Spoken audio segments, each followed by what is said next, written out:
সুপ্রিয় দর্শক, লেট এডিশনে আপনাদের স্বাগতম। সঙ্গে আছি আমি জাহিদুর রহমান খান। আজ আলোচনার বিষয় করোনায় রাজনীতি। দর্শক, আজ আলোচনার জন্য আমার সঙ্গে স্টুডিওতে আছেন বিএনপি চেয়ারপারসনের উপদেষ্টা হাবিবুর রহমান হাবিব, বাংলাদেশ আওয়ামী লীগের সাবেক সংসদ সদস্য নাজমা আক্তার, জাতীয় পার্টির প্রেসিডিয়াম সদস্য মীর আব্দুস সবুর আসুদ। আপনাদেরকে আমাদের আলোচনায় স্বাগত জানাচ্ছি। আলোচনার শুরুতে আমি হাবিবুর রহমান হাবিব আপনার কাছে যেতে চাই। করোনাকালীন রাজনীতি নিয়ে আমরা এর আগে অনেক কথা বলেছি, কিন্তু সম্প্রতি সময় আমরা দেখলাম যে উপনির্বাচনকে ঘিরে রাজনৈতিক পরিবেশ বেশ উত্তপ্ত হয়ে উঠেছে এবং সামনে স্থানীয় সরকারের আরও কয়েকটি ধাপের নির্বাচন অনুষ্ঠিত হবে, বিশেষ করে পৌরসভা এবং ইউনিয়ন পর্যায়ে নির্বাচনের সামনে। সেক্ষেত্রে রাজনৈতিক দলগুলোরও নানা বিষয়ে প্রস্তুতি রয়েছে। এই নির্বাচন কেন্দ্রিক যে উত্তেজনা এবং করোনার সময়ে যে রাজনৈতিক পরস্পরকে দোষারোপের যে সংস্কৃতি, সেটি কেন হয়ে আসছে এবং আমরা রাজনীতিবিদরা কেন আর একটা রাজনীতিবিদের প্রতি আস্থা রাখতে পারি না? আপনাকে ধন্যবাদ। আপনার মাধ্যমে সম্মানিত দর্শক শ্রোতা যারা দেখছেন দেশে দেশের বাইরে, তাদেরকে সশ্রদ্ধ সালাম, দুইজন বিজ্ঞ আলোচক কিন্তু আমার শুভেচ্ছা। আমি প্রথমে আমাদের অত্যন্ত প্রিয় একজন সাংবাদিক ভাই মনিরুজ্জামান ভাই, মনির ভাই সংবাদের ভারপ্রাপ্ত সম্পাদক, সংবাদের ভারপ্রাপ্ত সম্পাদক, উনি আজকে ভোরাত্রে আমাদের করোনায় মারা গেছেন। ওনার মৃত্যু সংবাদটা শুনে আমার খুব কষ্ট লাগলো। এই কারণে আমি মাস দুয়েক আগে ইটিভিতে আমি একটা প্রোগ্রাম করেছিলাম। আমি ইটিভি প্রথম যেদিন স্টুডিওতে প্রোগ্রাম শুরু করলো, আমি প্রথম গেস্ট, একমাত্র গেস্ট, আর দুজন বাইরে ছিলেন। মনোজন ভাই বাসার থেকে সংযোগে ছিলেন। একটি পর্যায়ে কথা বলতে গিয়ে উনি স্বাভাবিকভাবে উনি মানসিকতা যে ধারণ করে সেটাই বলবেন। উনি একটি পর্যায়ে বলতে বলতে বেশ কিছু কথা এমনভাবে বললেন, তা আমি শেষ পর্যন্ত আমার আজকে কষ্ট লাগছে এই কারণে, একটু মনে ব্যথা পেয়েছিল। যাক, পরে তার সাথে কথা বলে নিয়েছিলাম যে মনোজন ভাই, আপনি একটা প্রতিদিন সাংবাদিক, তা আপনি আওয়ামী লীগের মতো করে কথা বলতেছেন কেন? আওয়ামী লীগের তো একজন আছে, আমি ছিলাম সেটা, বুঝছিলে? হ্যাঁ, নাজমা ছিল। হ্যাঁ, আওয়ামী লীগের মতো করে কথা বলছেন কেন? তো আজকে হয়তো সেদিন আমার এখন খারাপ লাগছে যে এইভাবে কথাটা আমি তাকে বলা। পরে অবশ্য উনি পরে মাইন্ড করেন নাই, সংশোধন হয়ে গেছে। তো এই করোনায় আজকে অনেকগুলো মৃত্যু সংবাদ দেখলাম প্রতিনিয়তই। এর আগে আমরা হয়তো এদিক ওদিক দিয়ে যেত, আত্মীয়স্বজনের ভিতরে খুব কম দেখেছি, কিন্তু এখন দেখছি আত্মীয়স্বজনের ভিতরে যেখানে ফোন করি সেখানেই করোনা। আমার আপন মামি শাশুড়ি, মামা মারা গেছেন, তার মেয়ে সহ জাপান গার্ডেন সিটি হসপিটালে। মানে সবচেয়ে কষ্টের যে ব্যাপারটা সেটা হলো এই করোনায় এই বেসরকারি হসপিটালে ভর্তি হতে গেলে যার টাকা নাই তার আর বাঁচার কোনো সম্ভাবনা নেই। 5 লক্ষ টাকা জমা দিয়ে তাকে ভর্তি হতে হয়েছে, প্রতিদিন 1 লক্ষ টাকা খরচ। তো সাধারণ মানুষের পক্ষে তো কোনোভাবেই সম্ভব না। তো এই যে করোনা, আসলে এই করোনা নিয়ে আমরা যত যাই বলি না কেন, একেবারেই আমরা কিন্তু চিকিৎসা ব্যবস্থার ক্ষেত্রে একদম পিছিয়ে আছি। আমরা একদম পিছিয়ে আছি। সাধারণ মানুষের এখানে কোনো চিকিৎসা নেই। এবং আমি এই যে উত্তরা নির্বাচন করতে গিয়েছিলাম 18 জাহাঙ্গীরের, আমি মানে আশ্চর্য হয়ে গেলাম। একদিন দেখলাম আব্বাস ভাইয়ের বউ গেছে, আফরোজ আব্বাস, তারপর দিন শুনি করোনা আক্রান্ত। মিলন আমার পাশে বসে কথাটা বলে আসলে, মিলন তুমি মাস্ক পরেছো, গগলস পরেছো, আবার ওই যে একটা করোনার আছে না, ওটা নিয়েই ঘুরে বেড়ায়, ব্রুমে দিয়ে দিলে অন্ধকার হয়ে যায় ধোঁয়ায়। পরদিন দেখুন নাই, আক্রান্ত। জহিরুদ্দিন স্বপন, সে ওদিকে একই অবস্থা। তারপর আমার ওখানে জুয়েল আমার সাথে কথা বলে আসলে নাই, রিয়াজ উত্তরের প্রেসিডেন্ট স্বেচ্ছাসেবকরা নাই। তো এই যে অবস্থা, মানে আমি ওই নির্বাচন চলাকালীন সময় কিন্তু অনেকগুলি আমাদের মধ্যে খুব কাছের মানুষগুলি কিন্তু করোনা আক্রান্ত হয়ে গেল। এখন ওই নির্বাচনে অংশগ্রহণ করলে হতো, না করলে হতো না আমি জানি না। তো আজকে করোনাকালীন সময়ে যে নির্বাচনটা হচ্ছে, বিশ্বাস করেন যে আমিও একটা নির্বাচন আমার এলাকাতে করে আসলাম। এখানে নির্বাচনের সময় কিন্তু সোশ্যাল ডিস্টেন্স মেনটেন করার কোনো সুযোগ নেই। একমাত্র সুযোগ আছে, সেটা মসজিদে নামাজ পড়তে গেলে মুসল্লিরা খুব সজাগ, না তারা কাছে আসতে দেয় না, মানে এই একটু। তাছাড়া ব্যাংকে যান, বাজারে যান, হাটে যান, বাসে যান, যেখানেই যান না কেন, এর কোনো রকমের কিন্তু সোশ্যাল ডিস্টেন্সিং মেনটেন করার কোনো সুযোগ নেই। জি এবং দেখেন এটা কত ভয়াবহ আকার ধারণ করে, ভয়াবহতার সম্বন্ধে আমি বলতে চাচ্ছি যে গতকাল 25টি পৌরসভা নির্বাচনের তফসিল ঘোষণা হলো। টেলিভিশনে আমি দেখলাম, টেলিভিশনের পাশাপাশি আবার দেখলাম যে 16ই ডিসেম্বর আমাদের সবচেয়ে জাতীয় জীবনের সবচেয়ে গুরুত্বপূর্ণ যে বিজয় দিবস, সেই বিজয় দিবসের কর্মসূচিতে প্রধানমন্ত্রী এবং রাষ্ট্রপতি যাচ্ছেন না সম্ভবত। টেলিভিশনে দেখলাম কুচকাওয়াজটি বাতিল করা হয়েছে। কুচকাওয়াজ বাতিল করা হয়েছে। তাহলে এটা কত ভয়াবহ আকার ধারণ করেছে এখন বুঝতে হবে যে আমাদের রাষ্ট্রীয় জীবনের আমাদের প্রধান যে জিনিসটি, যে দিবসটি, সেই দিবসটি কিন্তু প্রধানমন্ত্রী এবং রাষ্ট্রপতি কিন্তু যাচ্ছেন না, কুচকাওয়াজ বাতিল করতেছে। তাহলে কত ভয়াবহ। তো এখন তার ভিতরে এই নির্বাচন, এবং এই নির্বাচনে আমি যেটা জিনিস দেখেছি, নির্বাচনটা মানে আমি আমার ব্যক্তিগত জীবনের মানে কথা তো ব্যক্তি জীবন দিয়ে সব মানুষের ঘটনা দিয়ে তো আসে, আমি কারোর বিরুদ্ধে বলতে চাই না, আমি কষ্টের কথাগুলো বলতে চাই। আমি যখন নির্বাচনে যাওয়ার আমাকে জিজ্ঞাসা করলাম আমার দল, বগুড়া এবং সারিয়াখানে তারা গেল না এই করোনার কারণে, যে করোনা এখন ব্যাপক আকার ধারণ করেছে, এই মুহূর্তে নির্বাচনটা আমরা করবো না, গেলাম না। তো আমার ওখান থেকে নির্বাচন তফসিল ঘোষণা হলো 6 মাস পরে হলো, তখন করোনার কারণে 3 মাস পিছিয়ে গেল। তো মধুতে আমরা তখন জিজ্ঞাসা করলাম, হাবিব করোনার ভিতরে নির্বাচন তো হবে, লোকজনকে আসবে? হ্যাঁ, মানুষ তো আমাদের গ্রামগঞ্জে মাস্ক পরতে চায় না। কেন পড়তে চায় না? যে সরকারিভাবে ঘোষণা হয় প্রতিদিন আক্রান্তর সংখ্যা হয় 2000, 2500, 3000, আগের দিকে হতো আর কি, মারা যায় 20, 25, 50 জন মানুষ। মনে করে তো 50 জন মানুষ তো এমনিই তো প্রতিদিন মারা যায়, করোনায় আর মারা গেছে, এবার এমন আবার কি, এরা কি মাস্ক পরবো? এই যে প্রচারণা, এই সমস্ত টেস্ট যেতে কম হচ্ছে। এখন তো আজকে দেখলাম ইন্ডিয়াতে বা রাশিয়ার মধ্যে যাকে আজকে 35,000 না কত হাজার টেস্টে, এবং এখন যাকে যেখানে পাচ্ছে সেখানে টেস্ট করতেছে। আর বাংলাদেশ টেস্টে 12,000, 13,000, 14,000 একটা বটের লেভেল। এই যে আমরা কিন্তু একটা অবহেলার মধ্য থেকে আমরা পার করতেছি। তো এটা নিয়ে রাজনীতি না, এটা বাস্তবতা। যে আমার কাছে যেটা মনে হচ্ছে যে বাংলাদেশের অধিকাংশ মানুষ আজকে করোনা আক্রান্ত, তারপর টেস্ট করেন।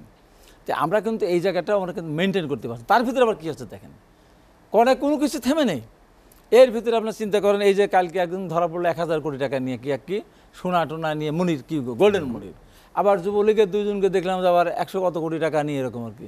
মানে এই করোনাকালীন সময়ে আমি মনে করি মানুষ কিন্তু পরিবর্তন হবে। তো মধু আমাকে জিজ্ঞাসা করলো, হাবিব তো নির্বাচনে মানুষ হ্যাঁ যাবে, তারপর বললো যে নির্বাচনে ভোট তো কেটে কুটিয়ে নেয়। জি তো শেষ করি, তুমি ভোট কেটে কুটিয়ে নেবে, তো তুমি এই ভোটকে কী করবে? শেষ করে দিই, কথাটা শেষ করে দিই। তো আমি মধু ভাই, করোনা হয়ে দেশের যে অবস্থা, এই সময় ভোট টোট কাটবে না, অতএব আমি নির্বাচন করতে চাই। ওই তো বিশ্বাস করো, হ্যাঁ আমি বিশ্বাস করি করোনার কারণে ভোট আর কাটবে না, ভোটটা আমি দিতে পারো, নির্ভর ভোটার আমি জিতে আসবো। ধন্যবাদ। জি হ্যাঁ, হাবিব রহমান হাবিব, আপনার কাছে আবার আসবো আমি। নাজমা আক্তার, যেটা আমরা রাজনীতি নিয়ে আলোচনা করেছিলাম, করোনাকালীন রাজনীতি, ভোট কেন্দ্রে ভোটার উপস্থিতি বা রাজনীতিতে সহিংসতা, এই করোনার সময় বা কেন? ওইটা ধন্যবাদ আপনাকে এবং যারা শুনছে সবাইকে শুভেচ্ছা। আসলে করোনা তো এটা একটা প্যান্ডামিক সিচুয়েশন, এটা বৈশ্বিক একটা পরিস্থিতি। এই অসুখটা বৈশ্বিকভাবে সারা বিশ্বে এই করোনার ভাইরাস ছড়িয়েছে এবং সারা বিশ্বে লক্ষ লক্ষ মানুষ মারা যাচ্ছে, আর কোটি মানুষ, 3 কোটির উপরে এখন আক্রান্ত হয়ে গেছে। এখন এই পরিপ্রেক্ষিতে আমাদের দেশে যে রাজনৈতিক অবস্থা আপনি যেটা বললেন, কিংবা আমাদের দেশের সামাজিক অবস্থা বা করোনা চিকিৎসা ব্যবস্থা যেটি বলেন, আমি মনে করি অনেক উন্নত বিশ্বের চেয়ে কোনো অংশে আমাদের দেশে বরঞ্চ উন্নত বিশ্বের চেয়ে আমাদের দেশের অবস্থা ভালো। এখন যদি আমরা বলি, এখন তর্কের খাতিরে হাবিব ভাই বলতেই পারে যে উন্নত বিশ্বের করোনার ইফেক্টটা খুব বেশি হয়, ওখানে করোনার যে জীবাণুটা সেটি হয়তো অনেক ভয়াবহ, বাংলাদেশের ছোটটা আসছে, এরকম একটা হতে পারে, বলতে পারে। কিন্তু আসলে কিন্তু সেটি না।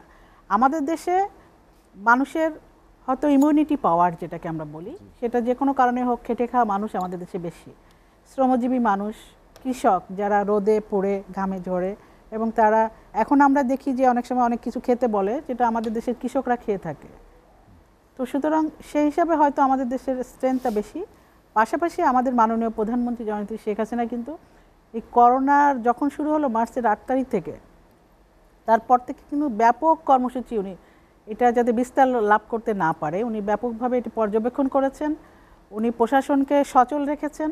উনি সাধারণ মানুষের জন্য যাদের কষ্ট না হয় এরকম উনি খাদ্যের ব্যবস্থা করেছেন। উনি ব্যবসায়ীরা যাতে বিপদে না পড়ে আর্থিক প্রণোদনার ব্যবস্থা করেছেন।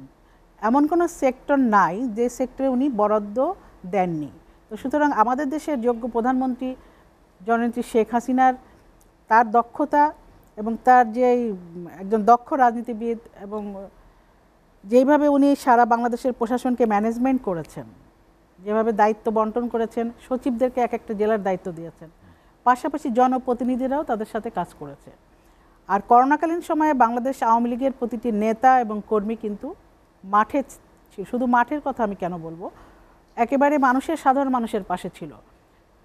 মানুষের জমির ক্ষেতের ধান কেটে আমাদের ছাত্রলীগের ছেলেরা, যুবলীগের ছেলেরা মানুষের বাড়িতে পৌঁছে দিয়ে এসছে। করোনাকালীন সময়ে প্যাকেট খাবার দুস্থদের মধ্যে বিলি করেছে প্রায় প্রতিদিন। এটা আমাদের ছাত্রলীগ, যুবলীগ করেছে, আমরা যুব মহিলা লীগ যতটুকু পারি আমরা করেছি, অন্যান্য সহযোগী সংগঠন করেছে, বাংলাদেশ আওয়ামী লীগ নিজেই করেছে। এবং এটি হচ্ছে একটা দিক। আর রাজনীতির যে কথাগুলি বলেন, বিএনপি এখন রাজনীতি করছে, পাশাপাশি নির্বাচন হচ্ছে, উপনির্বাচন হচ্ছে, বিএনপি অংশগ্রহণ করছে। কিন্তু বিএনপি অংশগ্রহণ করছে নির্বাচনকে ওই বিতর্কিত করার জন্য, নির্বাচনটাকে সঠিকভাবে করে যে তার মানসিকতা নিয়ে কিন্তু তারা করছে না। তারা শুধু বলে সরকারের এই দোষ সেই দোষ, কিন্তু তারা যে একটি ক্যান্ডিডেট সিলেকশন করবে একটা নির্বাচনে, যেদিন বাসে আগুন যারা দিল, এটা কিন্তু এখন ডিজিটাল বাংলাদেশ। আর এখন পথে পথে ক্যামেরা সেট করা, আপনার ক্যামেরাতে যাদের নাম এসেছে তাদেরকে আপনি অস্বীকার করবেন কি করে? তারা বিএনপির ছাত্রদল, যুবদলের কর্মীরা, এবং সেখানে বিএনপির বড় বড় নেতৃস্থানীয় ব্যক্তিবর্গের সংলাপ, টেলিফোন সংলাপ যেটা রেকর্ড আছে, সেটি বাজিয়ে শুনলেও তো আপনারা বুঝবেন যে এটা বিএনপির কর্মকাণ্ড, বিএনপির নেতৃত্বাচী কর্মকাণ্ড করে তারা একবার 2013-14-তে তারা এইভাবে পেট্রোল বোমা দিয়ে মানুষ হত্যা করে, যারা যেমন একেবারে পার্টিটা নিঃশেষ করে দিয়েছে তাদের পার্টি, এবং বাংলাদেশের রাজনীতিটাকে একটু কলুষিত করার চেষ্টা করেছিল, মানুষের লাশের উপর দিয়ে তারা ক্ষমতা যেতে চেয়েছিল, সেটি কিন্তু আবার তারা শুরু করতে চেয়েছিল। উপনির্বাচনে এখানে জিতলেও কিছু নাই, হারলেও কিছু নাই। আমরা যদি হারতাম আমাদের সরকার তো পরিবর্তন হতো না। কিন্তু বিএনপি তো সঠিকভাবে এবং যেইভাবে নির্বাচন পরিচালনা করতে হয় কেন্দ্র থেকে, যে নির্বাচনের আগে যেইভাবে জনশক্তি প্রয়োজন হয়, আপনার যদি ওখানে 250 কেন্দ্র থাকে, সে 250 কেন্দ্রে তো আপনাকে এজেন্ট দিতে হবে, সেই এজেন্টদেরকে তো আপনার প্রশিক্ষণ দিতে হবে। তো সেই প্রশিক্ষণ, সেই এজেন্ট, সেটা আপনাদের কোথায়? কোনো রকমের কোনো ফিল্ড ওয়ার্ক নাই, কোনো কিচ্ছু নাই। যেদিন মনোনয়নপত্র জমা দেওয়ার লাস্ট ডেট, সেই দিন জমা দিবে, তার আগে তাদের মানে নেতৃত্বের প্রতি তাদের আস্থা নাই, নিজেরা মারামারি করবে, নিজেরা নিজেদের প্রার্থীর বিরুদ্ধে মশাল মিছিল করবে, এবং তারা কেউ ভোট কেন্দ্রে গিয়ে কিছুক্ষণ বসে থেকে তারা চলে যায় এজেন্টরা। সুতরাং এই দায়িত্ব আওয়ামী লীগকে বহন করতে হয়, যে আওয়ামী লীগ নির্বাচন ঠিকমতো হয়নি, হ্যাঁ ভোটার পার্সেন্টেজ কম হয়েছে, ভোটার পার্সেন্টেজ এটি একটি বড় বিষয়, এটি সবাইকে ভাবতে হবে। কেন ভোটাররা নির্বাচনের মাঠে যাচ্ছে না, কেন ভোটাররা ভোট দিচ্ছে না, এবং কেন বিএনপি যেখানে তারা বলে তাদের নাকি দেয়ালে পিঠ থেকে গেছে, 12 বছর তারা ক্ষমতার বাইরে, কিন্তু তাদের তো নেতাকর্মী যদি ত্যাগী হয়, তারা যদি আদর্শিক নেতাকর্মী হয়, তাহলে তো তারা যে কোনো উপায় হোক মাঠে যাবে। আমরা যেমন গিয়েছিলাম, আমরা যত রাজনীতি হয়েছে 75 সালে 15 আগস্টের পরে বাংলাদেশে যত রাজনীতি হয়েছে, যত ইলেকশন হয়েছে, সব ইলেকশনে কিন্তু বাংলাদেশে আওয়ামী লীগ পার্টিসিপেট করেছে। বাংলাদেশে আওয়ামী লীগের নেতাকর্মীরা বোমা খেয়ে, গুলি খেয়ে তাদের বাড়ি ঘর পুড়িয়ে দেওয়া হয়েছে, তারপরে তারা ভোট কেন্দ্রে গেছে, তারা আন্দোলনে অংশগ্রহণ করেছে, হরতালে আমরা পিকেটিং করেছি, হরতালে আমরা রাজপথে দখল করেছি, কিন্তু বিএনপি পারছে না কেন? এটি আমার প্রশ্ন। নাজমা আক্তার, আপনার কাছে আবার আসবো আমি। মীর আব্দুস সবুর আসুদ, যেটি নাজমা আক্তার বললেন যে উপনির্বাচনের জয় পরাজয়ে সেটি সরকার পরিবর্তনের তেমন কোনো ইঙ্গিত দেয় না, তারপরেও রাজনীতি কেন সহিংস হয়ে উঠল, বাসে আগুন দেওয়া হলো, জনমনে একটি আতঙ্ক কেন তৈরি করা হলো? আসলে কি রাজনীতি কি সহিংস হয়ে উঠেছে? আমার তো মনে হয় না। রাজনীতি তো একজনের নিয়ন্ত্রণই আছে, নিয়ন্ত্রিত সরকার ব্যবস্থা, নিয়ন্ত্রিত রাজনৈতিক দলের টুটি চেপে ধরা।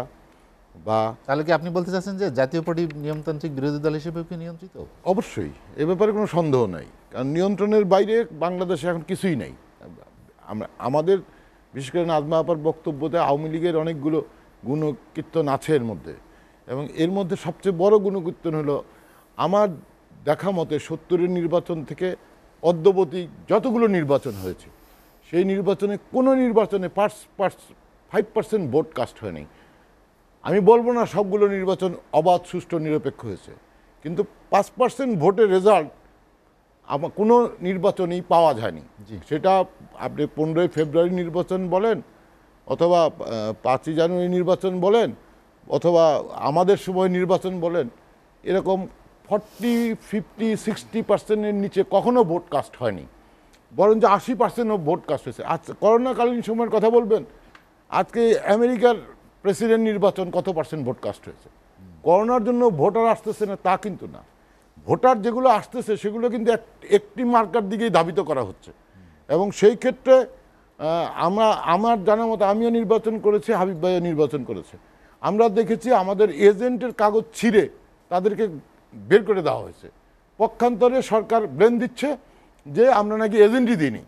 তো অতএব এই যে আপনার এবং আমাদের যারাই ভোট দিতে গেছে তাদেরকে নির্ধারিত মার্কা দেখানো হয়েছে। আর সবচেয়ে বড় কথা হলো নির্বাচন কমিশন, ও তো আওয়ামী লীগের চেয়ে বেশি আওয়ামী লীগ। কারণ নির্বাচন কমিশনের নিয়ম হলো ডিবিএম সিস্টেম, যেহেতু আপনার গিয়া ডিজিটাল ভোটিং সিস্টেম, এটা তো ইভিএম মানে ইভিএম যেই আপনার গিয়া ভোটিং সিস্টেম যেটা হবে সেটা তো প্রার্থী হিসাবে আমি তো এটার জ্ঞান পাইনি, আমাকে কেউ ডাকেও নাই যে আপনি শিখে যান যে কিভাবে ইভিএম সিস্টেমে ভোট দিতে হয়, কিভাবে কনফার্ম করতে হয়, কিভাবে মার্কার টিপ দিতে হয়, এটা কাউকে জানানো হয়নি। কোনো কর্মীদের কি কোনো দলের ইভেন আওয়ামী লীগেরও কর্মীদেরকে ডাকা হয়নি। জাতীয় পার্টি তো প্রশ্নে ওঠে না, বিএনপির তো প্রশ্নে ওঠে না। এই যে একটা ব্যবস্থা এবং নির্বাচনটা কিন্তু আমরা ট্যাক্টফুলি যেহেতু অনেক কিছু আমরা অ্যাভয়েড করছি। একটু আগে শুনলেন হাবিব ভাই বলল যে আমরা আপনার এই 16ই ডিসেম্বরের সাভার স্মৃতিসৌধে যাওয়া অ্যাভয়েড করছি রাষ্ট্রপতি প্রধানমন্ত্রী। তারপরে আমাদের সত্যিকার অর্থে সশস্ত্র বাহিনী দিবসে অনেকগুলো প্রোগ্রাম কাটছাট করা হয়েছে। তাহলে এরকম প্রত্যেকটা জায়গায় যেখানে কাটছাট করা হচ্ছে সেখানে নির্বাচনটাকে করোনার মধ্যে চালিয়ে যাওয়াটা সাংবিধানিক বাধ্যবাধকতা আছে অবশ্যই, এ ব্যাপারে কোনো সন্দেহ নেই, কিন্তু তারপরেও একটা অপশন আছে। আমরা হায়ার কোর্টে গিয়ে সেই নির্বাচনটা ইচ্ছা করলে আরও কিছুদিন স্থগিত করতে পারতাম যদি আমরা করোনাকে ওইভাবে গুরুত্ব দিতাম। আজকে যেভাবে করোনাকে গুরুত্ব দেওয়া হচ্ছে, আজকে ফাইন করা হচ্ছে, এটা কি করোনার শুরুতে এরকম করা হয়েছে? করোনা কাউকে করোনা করে না। এখানে আমরা অনেকেই করোনায় হয়েছি, আক্রান্ত হয়েছি এবং পরিবার সহ আক্রান্ত হয়েছি। জীবন মৃত্যুর সন্ধিক্ষণে আমরা যুদ্ধ করে যাচ্ছি, সকলেই যুদ্ধ করে যাচ্ছি। তারপরেও একটি সরকারি দল, বিশেষ করে জাতির পিতার দল, সেই দল তো অবশ্যই আমাদের পাহাড়ের মতো পাশে দাঁড়াবে, সকল সহযোগিতা করবে। ইভেন কি একটি টেস্ট ছিল ফ্রি, সেই টেস্টেরও আপনার কি এখন পয়সা নেওয়া হয়। এবং সবচেয়ে বড় কথা হলো যে কাউকে আপনি টেস্টে যদি আনেন 4,000-5,000 টাকাও পার করোনা রোগী দিতে হচ্ছে। একটি পরিবারের যদি 10টা করোনা রোগী থাকে তাহলে আপনার একবার নেগেটিভের জন্য দিতে হবে 50,000 টাকা, একবার পজিটিভের জন্য দিতে হবে 50,000 টাকা, আবার নেগেটিভের জন্য দিতে হবে 50,000 টাকা। মানে এক একজন যদি 5,000 টাকা করা হয়, 10 জন যদি মেম্বার থাকে তাহলে কয়জন লাগে? তারপরে যে ওষুধের যে দাম, করোনাকালীন সময় যে ওষুধের দাম, প্রতিদিন অন্ততপক্ষে একটা পরিবারে 20,000 টাকার ওষুধ লাগে। এই যে আপনি একটু আগে যেটা বললাম, মনিরুজ্জামান সাহেব যে সংবাদের ভারপ্রাপ্ত সম্পাদক, কলামিস্ট, তারপরে রাজনৈতিক বিশ্লেষক, উনি মারা গেছে আজকে এই করোনার কারণেই মারা গেছে। আজকে উনার মুখ থেকে আমরা যে পজিটিভ পলিটিক্স শুনে আসছি, অনেক দিন ধরে শুনে আসছি, শুনে কিছুটা আশান্বিত হয়েছিলাম, কিন্তু আজকে তার এই অবস্থা, তার চিকিৎসাও কি ঠিক মতো হয়েছে? তার মতো লোক কি আপনার গিয়া মুগদা হাসপাতালে চিকিৎসা হওয়ার কথা?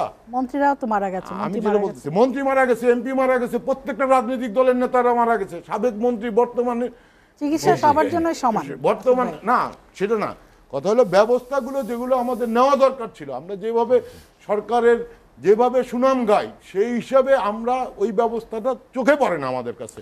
যেমন আপনি কালকে বাংলাদেশে আরেকজন কীর্তিমান খেলোয়াড় বাদল রায় মারা গেছে, যদিও উনি ক্যান্সারে মারা গেছেন। তো এইরকম বেশ কিছু লোককে আমরা হারিয়ে ফেলেছি, প্রায় 38 জন সাংবাদিককে আমরা হারিয়ে ফেলেছি করোনায়। তারা আজকে তাদের পরিবারে আমরা শুনি সরকার প্রণোদনা দেয়, এই 38টা পরিবারে কি কোনো প্রণোদনা গেছে? এই যে 2,500 টাকা করে আমরা দিয়েছি, সরকার দিয়েছে, বাংলাদেশের টাকাই তো দিয়েছে, কয়টা জায়গায় গিয়েছে এটারও কি সরকার কোনো ব্যবস্থা নিয়েছে? বা এটাকে সরকার যে হয়েছে কি হয়েছে না এরকম কোনো প্রেস নিউজ আমরা পাইনি। মীর আব্দুল সাবির আসুদ, আমরা একটা বিরতি নেব। দর্শক, লেট এডিশনে নিচ্ছে একটা বিরতি, ফিরবো শীঘ্রই, সঙ্গেই থাকুন।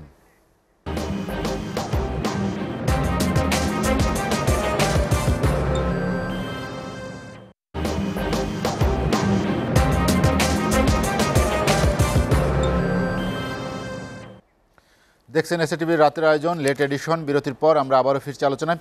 হাবিবুর রহমান হাবিব, যেটি মীর আব্দুল সবুর আসুদ বলছিলেন যে নির্বাচনের যে পরিবেশ, সেটি নির্বাচন কমিশন সুষ্ঠু পরিবেশ নিশ্চিতে ব্যর্থ হয়েছে, কিন্তু রাজনৈতিক দলগুলোর যে একটি দায়িত্ব, তাদেরও তো নিজস্ব নেতাকর্মী আছে, বিশেষ করে বিএনপি এবং জাতীয় পার্টি, তাদের যে ভোটের সংখ্যা বা হার যে আমরা ধরি, তার চেয়েও কিন্তু অনেক কম ভোট উপস্থিত হয়েছিল ভোট কেন্দ্রে। সেটার কি কারণটা কি, যে রাজনৈতিক কারণটা আমি বলি, আমি তো এখানে আমার ছোট বোন নাজমা, ওর সাথে তো আমি কিছু বলতে পারবো না, তা বলবো না। তবে এইটুকু বলতে চাই যে আমি জীবনে 2টা নির্বাচন করেছি। একটা হলো আওয়ামী লীগ থেকে করেছে 91 সালে।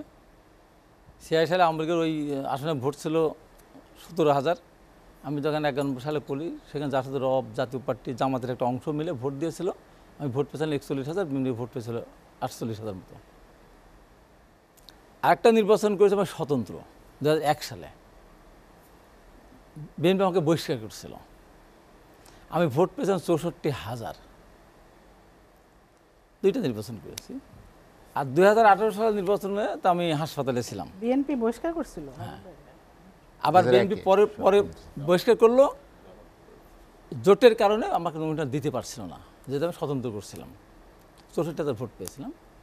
দেশটির বেগম খালেদা জিয়া প্রধানমন্ত্রী, লালনের সাথে উদ্বোধন করতে গিয়েছে, মাঠে লোক নাই। যে লোক নাই কেন, হাইবাই নাই। 57,000 ভোট পেয়েছে এক থানায়। ওখানে সিদ্ধান্ত উনি বক্তৃতাই বললেন, এই আসনটি আমাদেরই, আমাদের নমিনেশন দেওয়াটা সঠিক ছিল না, সিদ্ধান্তটা সঠিক ছিল না বলে আমরা এই কেন্দ্রে এই আসনটা পাইনি। ওই দিনই উনি সিদ্ধান্ত, পরের দিনই আমার বহিষ্কার প্রত্যাহার করে পরের বছর আমার নির্বাচন নমিনেশন দিল। তাও ভোট পেয়েছিলাম 64,000। 2018 সালের বাংলাদেশে 57 ভোট থেকে শুরু হয়েছে। 57 ভোট, 143, 500, 1000, 2000, 1300 এরকম করে। তারপর আমি ভোট পেয়েছিলাম 48,900, হাসপাতালে ছিলাম। এবার আমাকে বলতে হচ্ছে 5,576।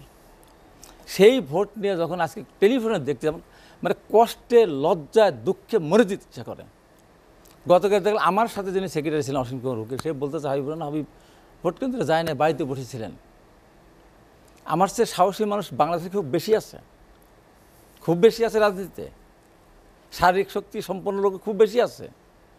আমি তো চ্যালেঞ্জ দিয়ে বলতে পারি, আমি দাবি করতে পারি 4 ঘন্টা 5 ঘন্টা একটানা বক্তৃতা বাংলাদেশের 3টা লোক, একটা কাদের সিদ্দিকী, একটা ফজলুর রহমান, একটা হাবিবুর হাবিব। আমি মাগুরাতে 4 ঘন্টা বক্তৃতা দিয়েছিলাম উপনির্বাচনে। তারেক রহমান মোলাটুলিতে আসছিল রাজাপুর, সেখানে 4 ঘন্টা বক্তৃতা দিয়েছিলাম জনগণ ঠেকানোর জন্য। এই পৃথিবীতে একমাত্র আমি যে ফাঁসির আসামিকে, মার্শাল ল কোর্টের ফাঁসির আসামিকে আমি অনার্স পরীক্ষা দেওয়া নিয়ে আসছি ঢাকার থেকে রাষ্ট্রে নিয়ে গিয়ে। আজকে প্রধানমন্ত্রী জানেন, উনি নিষেধ করেছিলেন, মান্নান নানুকে নিষেধ করেছিলেন, প্রেসিডেন্ট ছেড়েছিলেন, তার পরীক্ষা দিয়ে নিয়ে আসছে। অসীম কুমার উকিলকে পাইলেবার হতো। 2007 সালের একটা 87 সালের একটা ঘটনা আছে। পৃথিবীর ইতিহাসে অসম যুদ্ধের ইতিহাস অনেক আছে, অত বড় অসম যুদ্ধ কেউ করেনি। তো সেই আমি ভোট কেন্দ্রে যাব না, বাড়িতে বসে থাকবো কেন? আমার এজেন্টকে, চিফ এজেন্টকে 2টা মামলা দেওয়া হলো আগের দিন, দিয়ে নিজেরা একদম পুলিশ কিন্তু অফিস পড়ল। আমি ডাইরেক্ট বলতেছি, আওয়ামী লীগও চাইনি পোড়াতে। একটা পোড়া আছে 10:30টার বাড়ির কাছে, আর একটা 15-12টা, ওই সময় আওয়ামী লীগের লোকেরা ঘরের বাইরে থাকে না, তারা পুড়িয়ে আমার লোকজনের নামে গুলি, চেয়ার ভাঙা, পোস্টার পুরানো, ব্যানার পুরানো মামলা দিল, দিয়ে এলাকা তছনছ করে দিল ডিবি পুলিশ গিয়ে। আমার চিফ এজেন্ট আমার জন্য ইলেকশনের দিন স্টিকার আনতে হয় গাড়ির জন্য, আমার স্টিকার আনতে পারে না, ওটা আনতে পারে, পালিয়ে বেড়াচ্ছে, যাবে কী করে? দিল না। বাড়াবো কোথার থেকে? 7-8টা মামলা করে রাখা হলো, 3টা মামলা এন্ট্রি করে 2 থানা তছনছ করা হলো। এই যে গাজীপুরে জাহাঙ্গীরের নির্বাচন, একটা মামলা 335 জন আসামি, কেন? 2018 সালে আমার 6টা মামলা দিয়েছে, কেন? ইলেকশনের সময় মামলা কিসের? আমরা 50 জন প্রার্থী আহত হয়েছিলাম। কথায় কথায় বলে আমরা নাকি নির্বাচন করতে যাই না, তামাশা করে ভিতরে, তাহলে আমরা 50 জন আহত হলাম কেন? গুলিতে, মারাত্মক অস্ত্রশস্ত্রের দ্বারা আঘাত হয়ে আমি ঢাকা হেলিকপ্টারে আসছি। আমি অসীম কুমার উকিলে বোঝাও, তাহলে আমার 2018 সালে ভোটটা কেন দিতে পারেন? উত্তরটা আপনাকে দিতে হবে, দিতে হবে উত্তর, আজ হোক আর কাল হোক। আমি 2018 সালে কেন আমি হাসপাতালে ছিলাম, কেন আমি স্কয়ার হাসপাতালে ছিলাম, বলতে হবে কিন্তু একদিন। এর দায়িত্ব কিন্তু বহন করতে হবে কিন্তু একদিন। বলে ফেললেন আমি বাড়িতে বসেছিলাম। কোন দল সেটা ছিল আবিদ ভাই? হ্যাঁ, স্থানীয় কোন দল ছিল? এবং মাননীয় প্রধানমন্ত্রী, এটা হবে পাপ, মহাপাপ। প্রধানমন্ত্রী, এটা হলো মহাপাপ, এইসব কথা বলা মহাপাপ। এই নির্বাচনটাকে যারা ওন করবে, যারা 2018 সাল নির্বাচনকে ওন করে, যারা উপনির্বাচনকে ওন করে, এর চেয়ে মহা মিথ্যাবাদী পৃথিবীতে সৃষ্টি হয় না। তাহলে অনলাইনে আমার ওখানে অনলাইনে আরেকটা 2000, কথা বলেন, আমার ওখানে ডক্টর ভাই। 2,40,000 ভোট কাস্ট হতে পারে। একটা কেন্দ্রে যদি বলতে পারো যে যতগুলো ভোট কাস্ট হয়েছে 2,000 হোক আর 2,500 হোক আর 1,000 হোক, সেই কটা লোক একটা কেন্দ্রের ভোট সব লোকগুলো গিয়েছে, যায়নি। এই যে নাসিম ভাইয়ের ওখানে নির্বাচন হলো, 468 ভোট বিএনপি, আচ্ছা বিএনপি 200 ভোট আপত্তি নাই, 1,88,325 ভোট ওখানে মানুষ দিতে গেছে। সেই নির্বাচনে গর্ব করেন। এই যে কথাটা বলা হয় যে আওয়ামী লীগ আমরা নির্বাচন করতে, আর এই যে সমস্ত কথা করোনাকালীন, এর সে অব্যবস্থা পৃথিবীতে আর নাই, পৃথিবীতে না। যার কারণে আমাদের স্বাস্থ্য ব্যবস্থা এত খারাপ যে বাংলাদেশ থেকে লক্ষ লক্ষ মানুষ ইন্ডিয়া, মালয়েশিয়া, সিঙ্গাপুর, ব্যাংককে যায় ট্রিটমেন্টের জন্য। আর এই দেশে সরকারি যে হাসপাতালগুলি আছে, সরকারের যজন সাবেক মন্ত্রী বর্তমান মন্ত্রী মারা গেছে, একজনও সরকারি হাসপাতালে যায় নাই। তার মানে কি? তার মানে কোনো চিকিৎসা নেই। আর এই যে পাবলিক, সাধারণ পাবলিক যাচ্ছে 7 লাখ, 10 লাখ, 12 লাখের কম কেউ সেখান থেকে বেরিয়ে আসতে পারছে না। তারপর লাশ নিয়ে আসতে 10-12 লক্ষ টাকা খরচ করে। করোনার হলো ব্যবস্থা, হরিবল অবস্থা। শেষ করি আমি এই যে এজেন্ট দিতে পারি না। আমরা ঢাকা সিটি তখন 18-তে প্রত্যেকটা এজেন্ট আমি 7টার থেকে নামাজ পড়ে উঠার থেকে উঠে 7টার ভিতরে সমস্ত এজেন্ট পাঠাইছে। 1753টা বুথ, 217টা কেন্দ্রে, প্রত্যেকটা কেন্দ্রের প্রত্যেকটা এজেন্টকে আমরা পাঠিয়েছি। শেষ কথা বলে এইভাবে বলে, আপনারা দৃশ্য দেখেছেন, ওটা কি ভোটের দৃশ্য ছিল? 1,000, 1,500, 500, 700 কেন্দ্রের ভিতরে নির্বাচনের দিনের হলো 400 গজের ভিতরে ভোটার এবং নির্বাচনী কর্মগণের সাথে জড়িত প্রশাসন ছাড়া কেউ ঢুকতে পারবে না।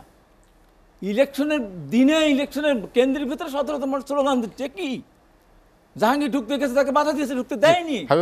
আপনার কাছে আবার এটা কি নির্বাচন?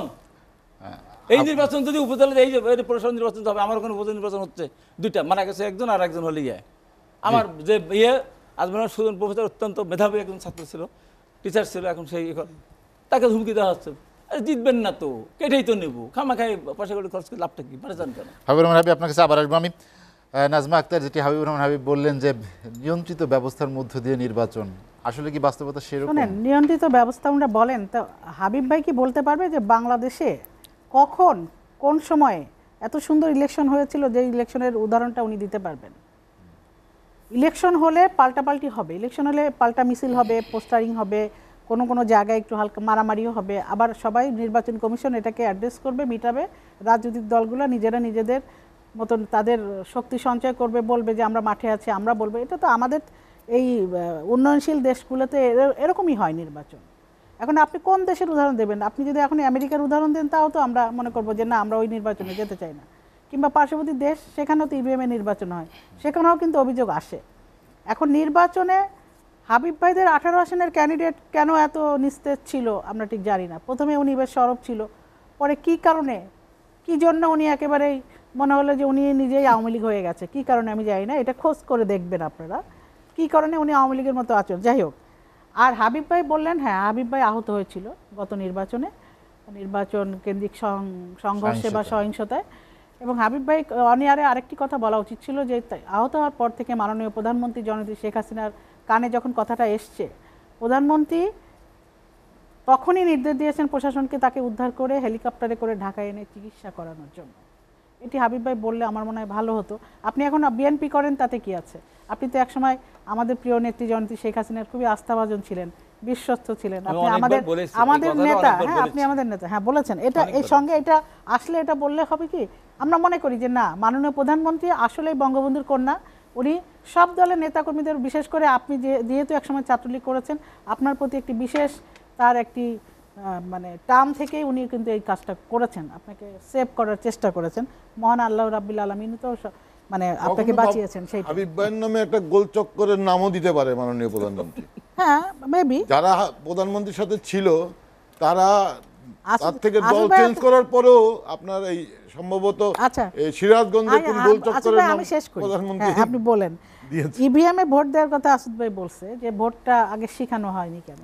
ভোটটা কিন্তু ইদানিং হচ্ছে, আমাদের সব জায়গায় হচ্ছে। আপনি তো প্রার্থী না? না, আমি প্রার্থী, আমাকে শিখায়নি। আমি বিভিন্ন জায়গায় ভোট করে আমি অভ্যস্ত হই। নিজে অবৈধ ভোটটা যখন আমি নিজে দিতে গেছি, তখন আমি ওই মানে ভিতরে ঢুকে আমি জিজ্ঞেস করছি, প্রথমে যেন কোনটা ভুলে গেছি, কখন কোনটা ওই কি ম্যাডাম আপনি আগে সে কোন প্রতীকে দিবেন সেটা দিয়ে ইয়াস করেন। এটা তো এইভাবে বলে কোন প্রতীকে দিবেন সেটাই আপনি আগে চান, ধারাবাহিকভাবে প্রতীকের চিহ্ন আছে, যে প্রতীকে দিব সেটাই দেওয়ার পরে ইয়াস বাটনে চাপ। এটা দূর থেকে বলে দিলে কিছু আসে যায় না, ভোট কারচুপি হয় না, সেটাকে কারচুপি বলে না।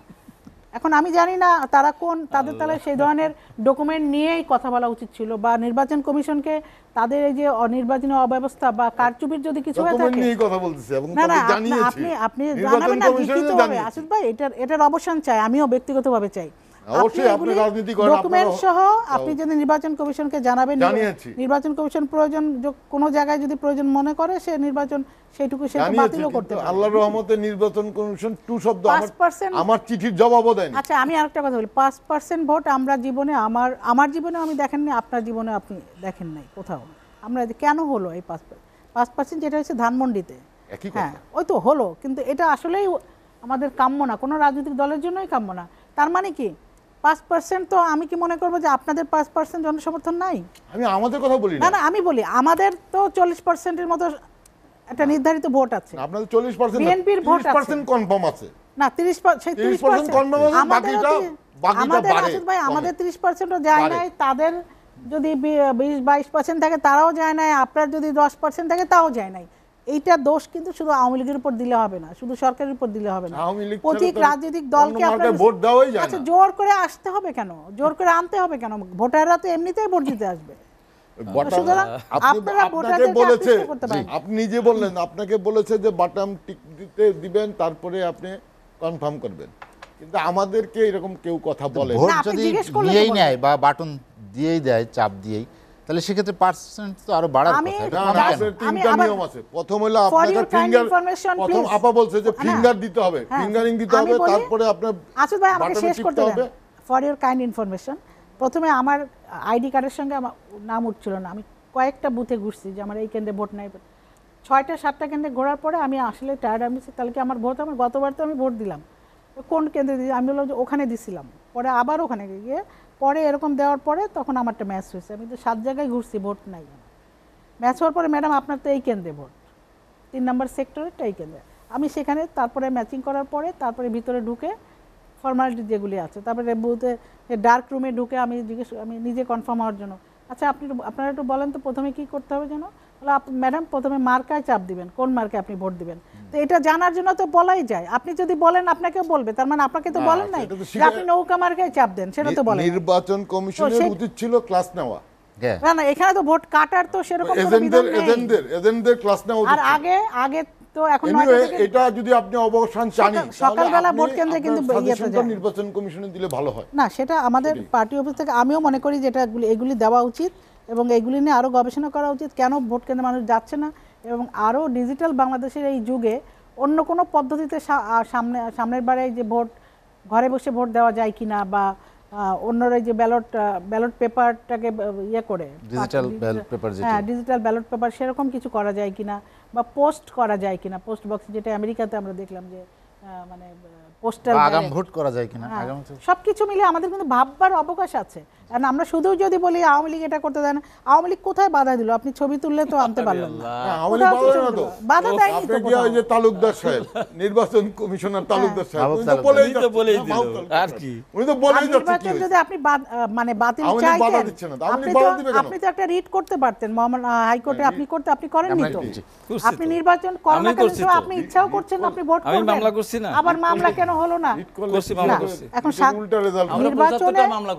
নির্বাচন তো হবে সংবিধান অনুযায়ী তো নির্বাচন হবে, তো সেই নির্বাচনে আপনি পার্টিসিপেট করছেন, আপনি হেরে গিয়েছেন, আপনার তো জেতার কথা ছিল না, সত্যি কথা, যদি জিততে পারতো তাহলে হয়তো বিএনপি জিততে পারতো, বিএনপিও রোল প্লে করে। আমার নির্বাচনী এলাকায় আমি একমাত্র স্থানীয় না, আপনি আগে থেকে স্থানীয় ঠিক আছে, স্থানীয় প্রার্থী, বাকি জনপ্রিয়তা আছে, আউটসাইডার। আসিফ ভাই আপনার জনপ্রিয়তা আছে, কিন্তু আপনি ওইভাবে ফিল্ড ওয়ার্ক করেন নাই, করছি আমি বিগত দিনে। ঠিক আছে, তাহলে আমার জানা নাই, তাহলে হতে পারে। এখন আমরা এই ভোটের এই সিস্টেমগুলিকে আমরা ভবিষ্যতে কিভাবে করতে পারি, আমরা বহির্বিশ্বের বিভিন্ন দেশ, উন্নত দেশ বলেন, উন্নয়নশীল দেশ বলেন, বা আর আপনার একেবারে আমাদের সার্কভুক্ত দেশগুলি বলেন, সবগুলিতে আমরা কিভাবে আমরা নির্বাচন হয় সেগুলোর পজিটিভ দিকগুলি নিয়ে আমরা কিন্তু সেটা নিয়ে আলোচনা করতে পারি, সেটা পার্টির থেকে আগে থেকেই কিন্তু এটাকে অ্যাড্রেস করা উচিত। বিএনপি যখন নির্বাচনে একবার যখন মহামান্য সুপ্রিম কোর্ট রায় দিল যে তত্ত্বাবধায়ক ব্যবস্থা সংবিধানের সাথে সাংঘর্ষিক বিধায় এই ব্যবস্থা নির্বাচন করা যাবে না, তো তখন তো বিএনপি এটার মানে বিপক্ষে কোনো স্টেপ নেয়নি। তারা সংবিধান সংশোধনের যে কমিটি ছিল সেই কমিটিতে তাদের নাম দেওয়া হয়েছিল, তারা যায়নি। তারা কোনো ফর্মুলা চাওয়া হয়েছিল সংসদে, তারা কোনো ফর্মুলা দেয়নি। তারা শুধু রাজপথে হেফাজতকে দিয়ে আন্দোলন করতে চেয়েছিল, বলেছিল যে শেখ হাসিনা পালাবার পথ পাবে না। তো এই যে তারা যে এই যে আবার তারা এখন সুযোগের অপেক্ষায় আছে, গয়েশ্বর রায় বলেছেন, হ্যাঁ উনি বলেছেন যে বিএনপি একটা সুযোগের অপেক্ষায় আছে। ওনারা সুযোগের অপেক্ষায় আছে কখন হেফাজতে আন্দোলন করবে, কখন মানে আপনার নিরাপদ সড়কের আন্দোলনে স্টুডেন্টরা রাজপথে নামবে, ওনারা একটা ব্যানার ধরবেন, কিংবা কখন কোনো নারী নির্যাতন হলে সকল সাধারণ মানুষ বা নির্যাতনের বিপক্ষে যারা তারা সবাই মাঠে নামবে, তখন বিএনপি একটা ব্যানার ধরে ওনারা মনে করবে যে ওনারা ওই সময় হয়তো ক্ষমতার পালাবদল হবে বা কু করবে। আমি মনে করি এই ধরনের কোনো সুযোগ বিএনপি পাবে না। বিএনপিকে সরাসরি নির্বাচনের মাধ্যমে একটা বিরতি নিয়ে আসি, তারপরে আবার শুনবো। দর্শক, লেট এডিশনে নিচ্ছি আর একটা বিরতি, ফিরবো শীঘ্রই, সঙ্গেই থাকুন।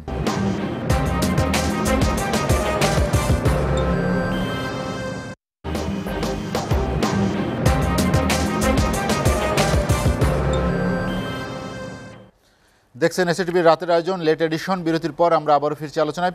মীর আব্দুস সবুর আসুদ, যেটি নাজমা আক্তার বললেন যে ক্ষমতা কেন্দ্রিক যে রাজনীতি, যেটাকে ক্ষমতাকে কেন্দ্র করে রাজনৈতিক দলগুলো কর্মকাণ্ড পরিচালনা করে, সে ধরনের কোনো মানসিকতা বা ইঙ্গিত কি বহন করছে যে কোনো পরিবর্তনের জন্যই কি রাজনীতি হঠাৎ করে একটু উত্তপ্ত হয়ে উঠেছে বা এ ধরনের অনাকাঙ্ক্ষিত ঘটনা ঘটছে? এখানে যে আমার নাজমা আপা কথা বললো, হাবিব ভাই কথা বলবো, আমি কথা বলতেছি, এখানে কোনো উত্তপ্ততা আমি দেখছি না। আমরা যুক্তি নিয়েই কথা বলতেছি এবং এখানে কিছু কিছু যুক্তির সাথে আমরা সবাই একমত। এবং নির্বাচন ব্যবস্থা, বিএনপি যেমন সুযোগের অপেক্ষায় আছে, কিভাবে নির্বাচন ব্যবস্থায় আমূল পরিবর্তন দরকার। পরিবর্তনের কথা বলছে বিএনপি থেকেও বলেছে, আপনার আমরাও বলছি, আওয়ামী লীগের নাজমা আপাও স্বীকার করেছে যে এ ধরনের চলতে পারে না, নির্বাচনের একটা পরিবর্তিত পরিস্থিতি দরকার। কারণ রাজনীতিবিদের সত্যিকার অর্থে আমাদের দেশে আন্দোলন এবং নির্বাচন অনেক সভা, সেমিনার, প্রশিক্ষণ, নির্বাচন কমিশন অনেক আয়োজন করেছে গত কয়েক বছর ধরে। আসলে আমি যদি মানুষ সাড়া দেয়নি বা কেন আসেনি, সেখানে নির্বাচন কমিশন বাইরের লোকের কথা শোনা দরকার নেই, তো মাহবুব তালুকদারের কথা শুনলেই তো হয়, আর কোনো সেমিনারের দরকার নেই। কিন্তু তাতে শুনে না, যদি কানে তুলে দিয়ে বসে থাকে তাতে কিছু করার নেই। আর নির্বাচন কমিশন হলো সাংবিধানিক পদ, এখানে তো সরকারের কিছু করার নেই, বিএনপিরও কিছু করার নেই, আমাদের কিছু করার নেই। আমরা তাদের সমালোচনা করব, আমরা তাদেরকে জানাবো, তারা যদি আমাদের সাথে রেসপন্স করে তারপরে আমরা এই ব্যাপারে তাদের সহযোগিতা করব। তারা যদি রেসপন্স না করে, নাজমা আপা বলছে বিচারে হয়তো একসময় যাবেই, বিচারে তো যেতে হবে একসময়। বিচার আমরা দেখেছি, অতীতে অনেক কিছুই দেখেছি, পরবর্তীতে কোর্ট কাছারির মাধ্যমেই সমাধা হয়েছে এবং সত্যিকার অর্থে বহু নির্বাচন কমিশন পদত্যাগ করেও চলে যেতে হয়েছে। অতএব আমাদের দেশের রাজনীতিটা সবসময় উত্তপ্ত ছিল, বরঞ্চ এই সময় একটু উত্তপ্ত কম। আগে দেখেছি আমরা রাজপথ কাঁপত, আপনার গিয়ে বিশেষ করে বিরাট বিরাট সমাবেশ হতো, আন্দোলন হতো, গাড়ি পুরানো হতো, তারপরে আপনি গিয়ে এই অনেক কিছুই হতো আগে, কিন্তু এখন সেটা হচ্ছে না।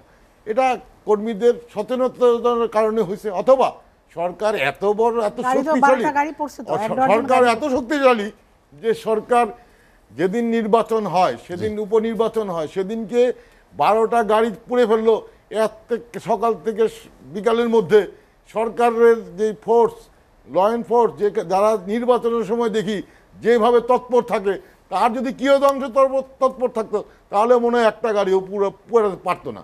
অতএব আমরা মনে করি সব কিছুই একটা আমরা ক্ষেত্র তৈরি করে দিতে চাই। এবং আপনার দেখেছি আমরা 70-এর নির্বাচনে আওয়ামী লীগের এত বড় বিজয়ের পরেও কিন্তু বিরোধী দল প্রায় 30% ভোট পেয়েছে তৎকালীন সময়। তারা অনেকে আমরা রাজাকার বলি, আলবদর বলি, মুসলিম লীগ বলি বা অন্যান্য দল বলি, তারাও ভোট পেয়েছে। তো আজকে এই ভোটের এই খরা কেন আসলো, এইটাও কিন্তু আওয়ামী লীগকেই বের করতে হবে।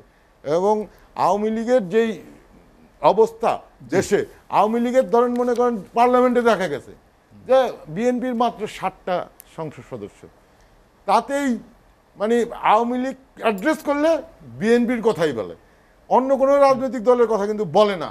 কেন বলে না, তারও একটা কারণ আছে। অবশ্যই কারণ আছে এবং যুক্তিযুক্ত কারণ আছে। তো যেই হোক, বাংলাদেশের রাজনীতিতে এখনো আওয়ামী লীগ যেভাবে রাজনীতি নিয়ন্ত্রণ করছে, সমাজ ব্যবস্থা নিয়ন্ত্রণ করছে, সরকারের নিয়ন্ত্রণ করছে, নির্বাচন কমিশনের নিয়ন্ত্রণ করছে, তো এগুলো তো একসময় একদিন না একদিনের অবসান ঘটবে। সেই অবসানের অপেক্ষায় আমরা থাকবো। অবশ্যই আমরা সুস্থ ধারা রাজনীতিতে ফিরে যেতে চাই। আমরা চাই মানে আপনার অবাধ, সুষ্ঠু, নিরপেক্ষ নির্বাচনের মাধ্যমে যে দল ক্ষমতায় আসুক, যেটা আমাদের নেতা 90 চ্যালেঞ্জ নিয়েছিলেন। উনি তৎকালীন সময়ে শাহাবুদ্দিনকে ক্ষমতা দিয়ে উনি পদত্যাগ করেছিলেন এবং এই পদত্যাগের কারণে পরবর্তীতে ওনাকে নির্বাচনে যাতে অংশগ্রহণ করতে না পারে তার জন্য সকল ব্যবস্থায় নেওয়া হয়েছিল তৎকালীন শাহাবুদ্দিন সরকার। কিন্তু আল্লাহর মানুষ, জনগণ ফেপে উঠলে তার কিছু করার নাই। জনগণ এরশাদকে দুইটা নির্বাচনে 5 সিটে নির্বাচিত করেছে। আমাদের সময়ে আমরা উপজেলা ব্যবস্থা প্রবর্তন করেছি এবং উপজেলার কারণে আজকেও বাংলাদেশে গ্রামগঞ্জে যে কিছু ডেভেলপমেন্ট হচ্ছে এই সরকারের নেতৃত্বে, সেটাও আমাদের এই চিন্তা চেতনারই ফসল। এবং আমরা রাজনীতিটাকে আধুনিক করতে সবসময় চেয়েছি, অতীতেও চেয়েছি, বর্তমানেই চাচ্ছি, ভবিষ্যতেও চাচ্ছি। মীর আব্দুস সবুর আসুদ, আপনার কাছে আবার আসবো। হ্যাঁ, হাবিবুর রহমান হাবিব যেটি বললেন, মীর আব্দুস সবুর আসুদ একটি গুরুত্বপূর্ণ কথা বলেছেন যে জনগণ যদি ক্ষেপে ওঠে বা জনগণ যদি রাস্তায় নামে, জনগণ যদি চায়, তাহলে কোনো কিছুই আটকানো যায় না। তাহলে কি নির্বাচনে জনগণ যেভাবে চেয়েছে সেভাবেই হয়েছে? এই কথাটা সব ক্ষেত্রে সব জায়গায় সঠিক না। তার কারণ হলো নাজমার বাড়ি হলো কোটালীপাড়া টঙ্গিপাড়া আসনের টঙ্গিপাড়া। 1986 সালে ভোট হয়েছিল, একটা আওয়ামী লীগের জাতীয় পার্টি করেছিল, 5 দলের বিএনপি করে নাই। আজকে প্রধানমন্ত্রী 3টে আসনে জিতছিলেন, এর আগে একদিন বলেছি। জি, রমনা, তেজগাঁ আর কোতোয়ালি সূত্রপাত নিয়ে গেল আদিল সাহেব, আর ওই ডিস্ট্রিক্টে জিতলেন কাশিয়ানি, মুকসিদপুর আর কোটালীপাড়া টঙ্গিপাড়া। অনেক বড় কাহিনী, সংক্ষিপ্ত করে বলতে চাই। আমি একটা ছোট্ট প্রশ্ন বলেন। করি। আপনারা দুজন তখন আওয়ামী লীগ করতেন। 84 সালে এরশাদ সাহেব যে নির্বাচন দিয়েছিল, এরশাদ সাহেবের তো দলও ছিল না, তাহলে আপনারা নির্বাচনে আসলেন না কেন? 84 সালের কথাই বলছেন, 86 আমি সেটা বলতেছি, এটার আমি উত্তরটা 86 কথা বলছি, কারণ আপনারা তো তখন বুঝলাম 86 কথা বলছি। তো সেখানে কাজী ফিরোজ রশিদ নমিনেশন নিয়ে গেল আওয়ামী লীগ থেকে, না পেয়ে জাতীয় পার্টি থেকে, আর ওখানে মোহাম্মদজান চৌধুরী বা সরোজন চৌধুরী নিল কাশিয়ানি মুকসিদপুর থেকে। প্রধানমন্ত্রী ছেড়ে দেওয়া আসেন কিন্তু। তো ওখানে তো কাজী ফিরোজ রশিদ আর সরোজন চৌধুরী 10টার মধ্যে ভোট শেষ। নিয়ে নিয়েছেন আওয়ামী লীগ সবগুলো। সেন্টারের কাছেও যেতে পারে নাই, সবই তো ওখানে আওয়ামী লীগ। যেখানে 86 সালের 12 জনের নির্বাচনে বিএনপি ভোট পাচ্ছে 5-7 হাজার, ম্যাক্সিমাম 2 সেন্টারে 5-7 হাজার, 10 হাজার বেশি না। সেখান থেকে আওয়ামী লীগ তার কাছে যেতে পারলো না। 1 লক্ষের উপরে 1.5 লক্ষ করে ভোট পেলো। প্রশাসন নিলে ওটা পারে না, আওয়ামী লীগটা ভুলে গেছে। আর আমার ছোটো বোন নাজমাও ভুলে গেছে, বিএনপি নির্বাচন, আওয়ামী লীগের নির্বাচনে অংশগ্রহণ করে নাই। 88-এ করে নাই, 96-এ করে নাই, 2007 সালের নির্বাচনের উইথড্র করে চলে আসছে, সিটি কর্পোরেশন নির্বাচন করে নাই। তো এই নির্বাচন না করা শুধু বিএনপি করে নাই তা না, আওয়ামী লীগও করে নাই। আর আজকে যে কথাটা নিয়ে কথা আসে, ভোটের মানে আকাল পড়ছে আর কি। ভোটের আকাল পড়ে নাই তো, ভোটের আকাল মোটেই পড়ে না। ভোট দিতে মানুষ কেন যায় না? যখন জানছে যে একটা লোক জাতীয় পার্টিতে ভোট দেবে বা আওয়ামী লীগের নৌকা ধানসিটে ভোট দেবে, যখন দেখেছে সে ভোটটা দিতে পারছে না, তখন ওই এলাকায় যখন ফিরে আসছে, সে ভোটটা দিতে চাইলাম ধানসিটে নিয়ে নৌকায় দিয়ে দিয়েছে, তখন ওই এলাকার মানুষ ভোট সেন্টারে যায় না। আর একটা পূর্ব নির্ধারিত প্রধান নির্বাচন কমিশন বলেছে না, মার্কিন যুক্তরাষ্ট্রে আমাদের নির্বাচন ব্যবস্থা অনেক ভালো, আমাদেরকে শিখতে হবে। উনি কথাটার সাথে আর বলতে পারতেন যে আমি এত পরিপক্ক যে নির্বাচন শেষ হওয়ার সাথে সাথে আমি দিয়ে দিতে পারি, কারণ আমার কাছে বানানো সিডি থাকে। না, উনি বলেছেন যে 5-6 মিনিটে 5-6 মিনিট লাগবে কেন? ওইটা বলতে পারতে সাথে সাথে পারে, তার মধ্যে আগে বানানো তো 5টা শেষ হলো বা 4টা শেষ হলো, সাথে ডিক্লেয়ার দিতে বানানো তো আছেই। 5 মিনিট দেরি করবে কেন? লাগে না তো, আছে গেল। আর ভোট, এই যে আসুদ ভাই আর আমার বোন নাজমা যেটা নিয়ে বিতর্ক করলো, খুব মজার ব্যাপার। ছাত্রলীগের একটা ছেলে বলেছে না, ভোটটা আমি নৌকায় দিতাম ঢাকা 18 আসনে। মানে এখানে আমি প্রধান নির্বাচন কমিশনকে বলেছি, আমার সুযোগ হয়েছে তার সাথে 2-3 বার কথা বলে, সাক্ষাৎ করে কথা বলেছি। আমার আঙ্গুলের ছাপ দিয়ে আমি আইডেন্টিফাই হয়ে গেলাম, আমি এই ভোটার। তারপরে একটা ভোট দেওয়ার জন্য ধানেশির নৌকা যে প্রতীকগুলি থাকে আসন, ওই আসনে সেগুলি ওঠে। আমি প্রধান নির্বাচন কমিশন বলেছি যে আঙ্গুলের চাপ দিয়ে আমি ভোটার আইডেন্টিফাই করব, আপনার ইভিএমে ওই পদ্ধতি স্থাপন করতে ওই আঙ্গুল ছাড়া ভোট দেওয়া যাবে না। কিন্তু এখানে তা নেই, আঙ্গুলের ছাপ দিয়ে ভোটার আইডেন্টিফাই হলো, যে কোনো কেউ ধানের শীষ বা নৌকায় ভোট দিলবার হয়ে যায়। তো এখন ভোট দিয়ে আইডেন্টিফাই হয়ে যাওয়ার সঙ্গে সঙ্গে ওই ছেলেটা বলছে যে আমি কত আশা করে ভোট দেবো, জীবনের প্রথম ভোট, একটা দৌড় দেখে আমার ভোটটা দিয়ে দেয়, টিপ দিয়ে দিল নৌকা মার্কা। এটা হলো বাস্তবতা, এক জায়গায় না। এটা এবং প্রত্যেকটা ভোট কেন্দ্রে ভোটের বুথের মধ্যে প্রত্যেকটা বুথের ভিতরে একাধিক লোক থাকে আওয়ামী লীগের, একাধিক থাকতে পারে। এটা এই নির্বাচনে আমি বলবো, আমার বোন নাজমাকে বলবো কমপ্লেন জানাইছেন যে আপনারা? হ্যাঁ কমপ্লেন, আমি নিজে কত কমপ্লেন করেছি, আমি আমি নিজে কমপ্লেন করেছি, আমার এলাকায় কমপ্লেন করেছি, কেউ তাকায়ও দেখে নাই, প্রশাসনও তাকায় দেখে নাই। জি হাবিবুর রহমান, আমাদের শেষ করতে হবে। জি আমি শেষ করি। প্রধান নির্বাচন কমিশনের সাথে দেখা করে বললাম, আচ্ছা আপনি বলেন তো, আপনি এত সাংবিধানিক পোস্ট আপনি আছেন, 100% ভোট কাস্ট হয়, একটা মানুষ 100% ভোট কাস্ট হতে পারে? না। আমি বললাম যে বিএনপি আওয়ামী লীগের মতো পার্টি কি শূন্য ভোট, শত শত না হাজার হাজার শূন্য ভোট একবার দুবার পেতে পারে? না। আপনি কি এটা মনে করেন যে একটা কেন্দ্রে সবই আওয়ামী লীগ ভোট পাবে আর কেউ ভোট পাবেন না? বলেন না। তা আমি বললাম যে তাহলে আপনি ইয়াকে জিজ্ঞাসা করেন না, রিটার্নিং কর্মকর্তার মাধ্যমে জিজ্ঞাসা করেন না কেন, ওই প্রিজাইডিং অফিসার তুমি 100% ভোট কীভাবে দিলে, শূন্য ভোট কীভাবে হলো, সব ভোটই এক প্রার্থী কীভাবে পেলো? এগুলো জবাব নেয়। আবার জিজ্ঞাসা করলাম, আপনি কি পৃথিবীতে দেখছেন যারা সংসদীয় আসনে আওয়ামী লীগ বিএনপির মতো একটা দল যারা 185 সিট পেয়েছিল 2001 সালে, সেখানে মাত্র 57 ভোট পায় একটা আসনে? না। 143 ভোট পায়? না। 300 ভোট পায়? না। 1000 ভোট পায়? না। 1300 ভোট পায়? না। তাহলে আপনি ডিক্লেয়ার করলেন কী করে? কীভাবে ডিক্লেয়ার করলেন? আপনি বুঝলেন না যেখানে ভোট হয়নি? এত বড় অপকর্ম করার পরেও যদি এই ভোটের পক্ষে কেউ কথা বলে, সে যদি দিন রাত নামাজের 5 থেকে 10 রক্ত পড়ে, 100 বার হজ করলে তার হজ মাটি, তার নামাজ মাটি, সব মাটি, একবারে এত বড় মিথ্যাচার আর এটা হতে পারে না। এই বলে আমি শেষ করছি। এই যে আমাদের হাতে সময় কম, আমাদের আপনাকে অসংখ্য ধন্যবাদ। 11টা বাস পড়ছে, একজন আহত হয়নি, একজন নিহত হয়নি, হোড়াহুড়ি করে পড়তে গিয়ে পায়ে ব্যথা হয়ে ব্যান্ডেজও মাথা লাগে নাই। তাহলে কি খারাপ পড়ালো? তাহলে আওয়ামী লীগের অবসর যদি বিএনপি বাঁচিয়ে পড়াতে পারে, তো আওয়ামী লীগের রাষ্ট্রীয় ক্ষমতা থাকে নাকি এতদিন? সমস্ত পরিকল্পনা, যেমন 2018 সালে এবং উপনির্বাচন যত মামলা দিচ্ছে, আবারও বলছে যত মামলা দিচ্ছে সমস্ত মামলা প্রশাসনের কারসাজিতে, সমস্ত হাজার হাজার মামলা, অফিস পুড়িয়েছে আওয়ামী লীগের, পোস্টার পুড়িয়েছে আওয়ামী লীগের, ব্যানার পুড়িয়েছে আওয়ামী লীগ, সব প্রশাসনের সহায়তা পুড়িয়েছে। হাবিবুর রহমান, আপনাকে অসংখ্য ধন্যবাদ। নাজমা আক্তার, আমরা আসলে আলোচনার শেষ দিকে চলে এসেছি। যেটি হাবিবুর রহমান হাবিব বললেন যে যদি এটি হয় তাহলে আওয়ামী লীগকে তো তারা ক্ষমতা থেকেই নামিয়ে দিতে পারে। না, ক্ষমতা থেকে নামিয়ে দিতে তারা পারে না। তারা নেগেটিভ রাজনীতি করতে পারে, কিন্তু ক্ষমতা থেকে নামানো আওয়ামী লীগের মতো একজন রাজনৈতিক দলকে ভবিষ্যতে পারে, অতীতে পারে না, ভবিষ্যতে সেটা পারবে না। ওনাদের স্ট্র্যাটেজি চেঞ্জ করা উচিত। ওনারা কীভাবে নির্বাচন প্রক্রিয়া আসতে পারে, নির্বাচন কমিশনকে আরও শক্তিশালী করা, বা যে এখানে যে বিধিবিধানগুলি আছে সেগুলিকে কিভাবে আরও দিক নির্দেশনামূলক আরও কিছু সুন্দর করে কিছু করা যায় কি না, যাতে ওই যে আমি আগেই বললাম যে মানুষ কেন ভোট কেন্দ্রে যাচ্ছে না, এবং ভোট কেন্দ্রে মানুষ ঘরে বসে যাতে ভোটটা দিতে পারে, সেরকম কোনো ব্যবস্থা আমরা করতে পারি কিনা সেটা দেখতে হবে। কিন্তু হাবিব ভাই যেভাবে বললেন যে এই নির্বাচন যদি সুষ্ঠু হয়েছে, এই কথাটা যদি বলে নির্বাচনের ক্ষেত্রে এই কথা কি কেউ বলবে? তাহলে তো বিএনপির যত নেতাকর্মীরা আছে এই পর্যন্ত, তাহলে তো কেউ তো আর কি বলবো, নীতিহীন সবাইকে বলতে হয়, তার কারোরই তো আর হজও হবে না, তাহলে নামাজও হবে না। এই কথা কিন্তু রাজনীতির প্রেক্ষিতে এগুলো বলা উচিত না। রাতের বেলা ভোট অস্বীকার করার হওয়া উচিত। যেভাবে নির্বাচনটা হাসির পাত্র হয়ে গেছে, না না হাসির পাত্র, আমি বলেছি এখানে ভোটাররা ভোট কেন্দ্রে যায় না। আসিফ ভাই, ভোটাররা ভোট কেন্দ্রে যায় না, সেই বিষয়টা আমি অ্যাড্রেস করছি। যদি ভোট কেন্দ্রে যায় তো বিএনপি যদি শক্তিশালীভাবে নির্বাচনে অংশগ্রহণ করতো এবং সব দল যদি শক্তভাবে নির্বাচনে পার্টিসিপেট করতো, তাহলে কিন্তু এই ধরনের সমস্যা হতো না। আমি সেটাই বলবো। প্রশাসন একটু আগে বলল নামেন না, জনগণের কাছে প্রশাসন কি? জনগণ মাঠে নামলে প্রশাসন কি? গোপালগঞ্জ থেকে জয়লাভ করছে প্রশাসন, জনগণ মাঠে নামলে প্রশাসন কিছু না, জনগণের কাছে প্রশাসন কিছু না। এই দেশটি তাকাতেও পারে না, গণপ্রজাতন্ত্রী বাংলাদেশ, এটা জনগণের দেশ, এখানে জনগণ রাস্তায় নামলে প্রশাসন কিছু না। আমরা একদম আলোচনা শেষ দিকে চলে এসেছি। হাবিবুর রহমান হাবিব, নাজমা আক্তার, মীর আব্দুস সবুর আসাদ, আপনাদেরকে অসংখ্য ধন্যবাদ।